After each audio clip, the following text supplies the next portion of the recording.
وہاں پر یہی ہوا کہ ایک وائڈ سا یعنی ایک خلاصہ بننے لگا تھا. اس موقع پر رسول اللہ صلی اللہ علیہ وسلم جو ہے وہ تشریف لائے. اب اہم بات آ رہی ہے آگے. انہوں نے آنے کے بعد یہ نہیں کہا کہ دیکھو میں ایک قانون تمہیں دیتا ہوں.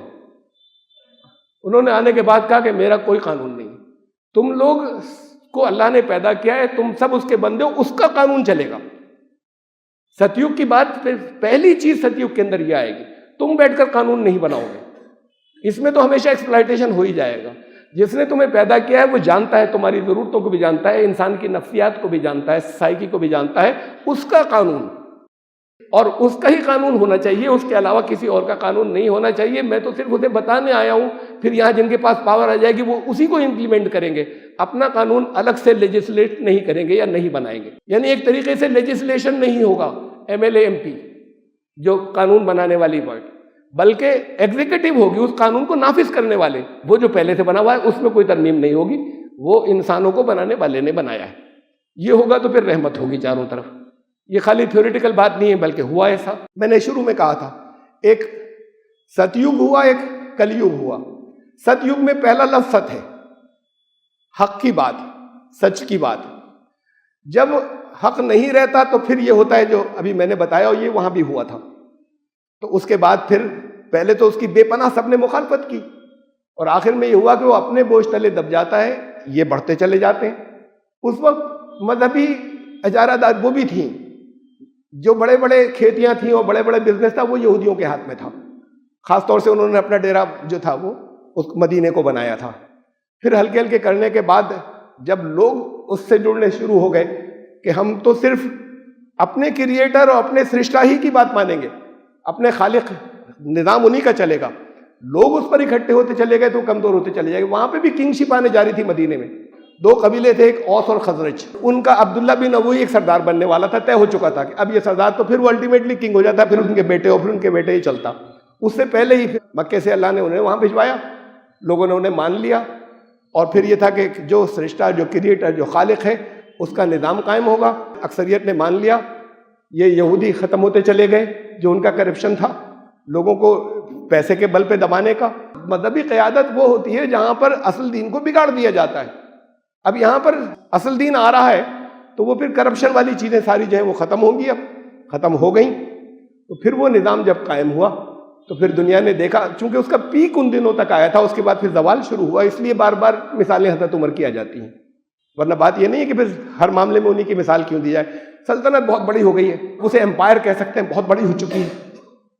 تو اب اس میں خلیفہ خود پیون لگے ہوئے کپڑے پہنتا ہے, جو رولر ہے وہ پیون لگے ہوئے کپڑے پہنتا ہے, وہ بالکل اتنے پیسے لیتا ہے بیت المال سے کہ بس اس کا کھانا پینا ہو جائے, اس سے اوپر ایک پیسہ نہیں لیتا. وہ خود نکلتا ہے یہ معلوم کرنے کے لیے, اور اس نے پورا ایک سسٹم جو ہے وہ انٹیلیجنس کا بچھایا ہوا ہے, جال بچھایا ہوا ہے پوری امپائر کے اندر, کہ جو لوگوں کو خبر دے کہ کہاں لا اینڈ آرڈر کا گھپلا ہے, لوگ کرائم کی طرف جا رہے ہیں, اور کہاں پر اکانومی, لوگ کمزور ہیں, بھوکے ہیں. یہ ضروری ہے. ہمارے یہاں انٹیلیجنس کا کام خالی یہ ہے کہ کون حکومت کے خلاف ہے, ذرا اس پہ نظر رکھو کہ اس کرنٹ حکومت کو گرنے نہیں دے, یہ اس کی جڑیں اور مضبوط ہیں. انٹیلیجنس کا کام یہ ہے.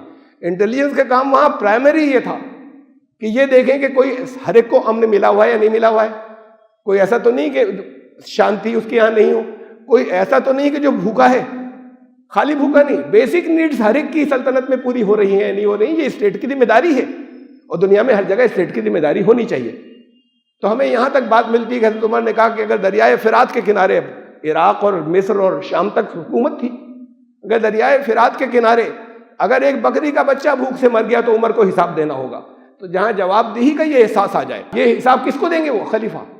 کون حساب لینے جا رہا ہے؟ یہ جواب دہی کا احساس بھی اسی کریٹر کے جس کا قانون ہے کہ آپ کا قانون کے مطابق تو ہر ایک کو یہاں پہ امن مل جانا چاہیے. اس کا مطلب میرے امپلیمنٹیشن میں کمی ہے, میرے اس قانون کو نافذ کرنے میں کمی ہے. اگر کوئی بھوکا سو گیا ہے, کہ کوئی کسی کے سر کے اوپر چھت نہیں ہے, کسی کے تن پہ اگر پورے کپڑے نہیں ہیں, تو پوری امپائر کے اندر ایک شخص بھی بھوکا نہ سو جائے, شخص نہیں, بکری کا بچہ بھوک سے نہ مر جائے, اس کا بھی اللہ کو حساب مجھے دینا ہے. یہ ذمہ داری کا احساس, یہ ذمہ داری کا احساس رولر میں بھی, عوام میں بھی. اب نکل رہے ہیں وہ کرنے کے لیے, رات کو نکل رہے ہیں, نائٹ میں پیدل نکل رہے ہیں, بھیس بدل کر نکل رہے ہیں. اب گھر سے آواز آ رہی ہے کہ پانی ملا دے دودھ میں. بڑھیا بیٹی سے اپنی کہہ رہی, اور میں پانی کیسے ملا دوں؟ خلیفہ نے کہا پانی کوئی نہیں ملائے گا, ان کا خلیفہ اس وقت کہاں ہے رات میں؟ پھر آواز آئی بیٹی کی کہ خلیفہ سے کیا مطلب ہے؟ جوابدہی کا احساس ہے، اللہ تو موجود ہے نا، وہ دیکھ رہا ہے۔ انہوں نے سنا اور پھر اس کو اپنے گھر لے آئے، بچی کے لیے اپنے بیٹے کا رشتہ دے کر لے آئے۔ لیکن بات یہ کہ ذمہ داری کا احساس یہ سارے لوگوں میں ہو گیا، کیسے ہو گیا؟ جب تک یہ نہیں ہو جائے کوئی ستیگ نہیں آئے گا عوام کے اندر۔ کس ذمہ داری کا احساس؟ ہمیں جواب دینا ہے۔ کسے جواب دینا ہے؟ جواب اسے دینا ہے جس کا قانون ہے۔ اب یہاں قانون بھی انسانوں کا، تو جواب بھی انہیں دینا ہے، اور یہ کرپٹ ہو جائیں گے تو وہ پھر کرپٹ لوگوں کو اور پروٹیکشن دیتے چلے جائیں۔ سب سے بری شکل جو اس کی ہوتی ہے وہ اراجکتا بھی نہیں ہوتی۔ ستیگ کے خلاف جو حصہ آتا ہے، میں ستیگ کی صرف بات کر رہا ہوں کہ پولیٹی کے اندر یا پولیٹیکل سسٹم کے اندر، تو اسلام نے کوئی پولیٹیکل سسٹم کو ایسے نہیں دیا کہ شہنشاہیت ہو یا جو دل چاہے ہو جائے، لیکن یہ چیزیں ہونی چاہیے کہ جوابدہی کا احساس کنگ جو ہے وہ اپنے دوسروں کو پیسوں پہ نہیں بڑا ہوگا۔ کسی جگہ رعایا کے اندر ہر ایک کی بیسک نیڈز پوری ہوں گے، امن و شانتی ہوگی، سلامتی ہر شخص کو پوری رعایا میں۔ ایک عورت وہاں سے چلے گی حضر موت سے، یمن سے، اکیلی آئے گی، کمزور ہے، ذرا بوڑھی ہو چکی ہے، اس کے ساتھ گولڈ بھی ہے، مکے آ رہی ہے حج کرنے کے لیے، کوئی اس سے کچھ بولنے والا نہیں ہوگا۔ ہوا یہ تاریخ کے اندر۔ تو پھر جب یہ نظام ہوگا تو پھر وہ سچائی کا ہوگا یا حق پر بیسڈ ہوگا۔ یہ تب آئے گا جب لوگ سارے جو ہیں ان کے ذہن یہ بن جائیں گے کہ ہمیں کسی کو حساب دینا ہے، اور یہ ایسا نہیں ہے کہ یہاں تھوڑے دن کی زندگی کے اندر ہم چھوٹ جائیں۔ اور یہی حساب دینے کی جو ایک فکر ہے وہ رولر کو بھی ہوگی کہ میں رولر نہیں ہوں، میں تو صرف امپلیمنٹ کرنے جا رہا ہوں اس کو۔ اس کا ہی اصل نام رام راجیہ تھا۔ یہ سب گڑبڑ ہو گیا۔ ایک رام وہ تھا جس کا نام لے کے ارتھی لے کر جاتے ہیں، وہ یہ راجا رام چندر جی نہیں، اسی کا نام ست ہے۔ ست بھی لفظ کے ساتھ میں جڑا ہوا ہے اس کے۔ یہ جو پوری کتھا ہے رام چندر جی کی بنواس سے لوٹنے کے بعد، اس کے بعد پھر آخر کے حصے میں ذرا سا ہے کہ پھر رام راجیہ چلا۔ تو بات یہ کہ رام چندر جی تو جانشین ہوئے اگر چلا سچ کچھ ہے، اور اصل اس لیے کہ اس کے بعد چاروں طرف پھر کوئی رعایا میں بھوکا نہیں رہا، رعایا میں کوئی غریب نہیں رہا، رعایا کے اندر کہیں پر کوئی ایسا نہیں ہوا کہ کسی جگہ اشانتی ہو ایک آدمی کو بھی۔ تو پھر وہ سچ مچ رام راج ہوا۔ وہی رام راج جو ہے، وہی اس طرح کا کوئی رام راج جو وہ صرف کریٹر کے لاء سے آ سکتا ہے، انسان کے اپنے بنائے ہوئے قانون سے نہیں آئے گا۔ جہاں جوابدہی کا احساس، یہ دو چیزیں آ رہی ہیں۔ پہلی بات تو کریٹر غائب نہیں ہو جائے، خالق غائب نہیں ہو جائے، فرشتہ۔ دوسری بات یہ کہ حساب اس کو دینا ہے۔ جب اس کی چیز آتی ہے، جب مورالٹی درمیان میں آتی ہے، تو پھر حکومت وہ قائم ہوتی ہے جو حق اور انصاف پر بیسڈ ہوتی ہے۔ ورنہ جاتی کی بنیاد پہ الیکشن ہوگا، کس کو اوپر لے جائیں، اور جاتی کی بنیاد پہ سمیکرن بنتے رہتے ہیں ان پارٹیوں کا، ان سے اس لیے گٹھ جوڑ ہو گیا کہ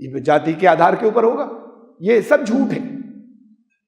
جس دیش سے یہ باتیں ہو رہی ہوں کہ بھارت وشو گرو بنے گا، جہاں پر یہ بات چل رہی ہو کہ ایک ستیگ آنا ہے، اس ستیگ کو لانے کے لیے گرو بنیں گے، وہ اس نظام سے نہیں بنیں گے۔ یہ نظام جو چل رہا ہے جس کے اندر جاتی کے آدھار کے اوپر سمیکرن ہوتا چلا جائے، لوگ اکٹھے ہوتے چلے جائیں۔ قرآن نے کہا انا خلقناکم من ذکر و انثی وجعلناکم شعوبا وقبائل لتعارفوا۔ یہ قبیلے یہ پہچان کے لیے بنائے تھے، لیکن تمہارے اندر زیادہ عزت کا حقدار وہ ہوگا جو اللہ کے قانون پہ زیادہ چلتا ہوگا، جو سرشتہ سے ڈرتا ہوگا، اس کی تباہی سے کہ اس کے لاء کو ہم نہیں مانے، اس سے جو تباہی آئے گی، جو اس سے ڈرتا ہوگا وہ ہے زیادہ سمان جنک تمہارے اندر۔ اس کا پیسے سے کوئی تعلق نہیں ہے،